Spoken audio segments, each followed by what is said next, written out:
بسم اللہ الرحمن الرحیم۔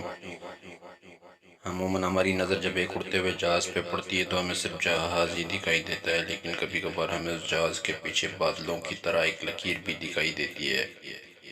اس کی کیا وجہ ہے؟ ہم جانتے ہیں کہ کم درجہ حرارت پہ گیسز مائع میں تبدیل ہو جاتی ہیں، اور اگر پھر اس درجہ حرارت کو مزید کم کیا جائے تو وہ مائع سے ٹھوس میں تبدیل ہو جاتی ہے۔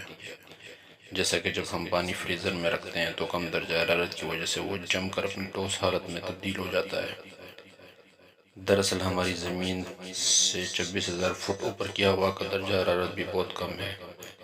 دوران پرواز جب جہاز 26,000 فٹ سے اوپر جاتے ہیں تو ان کے انجن سے نکلنے اور نظر نہ آنے والا دھواں، جو کہ یقیناً گیسز کا ہی مجموعہ ہوتا ہے اور جس میں دوسرے گیسز کے بیچ پانی بھی اپنی گیسی حالت میں موجود ہوتا ہے، جیسے ہی ہوا میں آتا ہے تو درجہ حرارت کی کمی کے باعث وہ گیسز مائع میں تبدیل ہونا شروع ہو جاتی ہے، اور یوں وہ دھواں پانی کے چھوٹے چھوٹے ذرات میں تبدیل ہو جاتا ہے، حتیٰ کہ اس پانی کو ٹھنڈی ہوا میں جمد کرتے ہوئے چھوٹے چھوٹے برف کے ٹکڑوں میں تبدیل کر سکتی ہے۔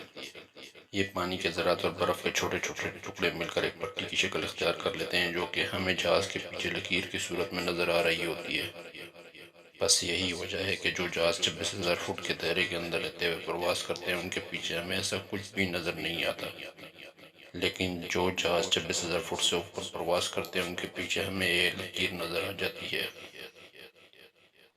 ناظرین، اس طرح کی مزید انفارمیٹو ویڈیو حاصل کرنے کے لیے اس ویڈیو کو لائک کریں، شیئر کریں اور میرے چینل ایجوکیشنل سیکر مرر کو سبسکرائب کریں۔ شکریہ۔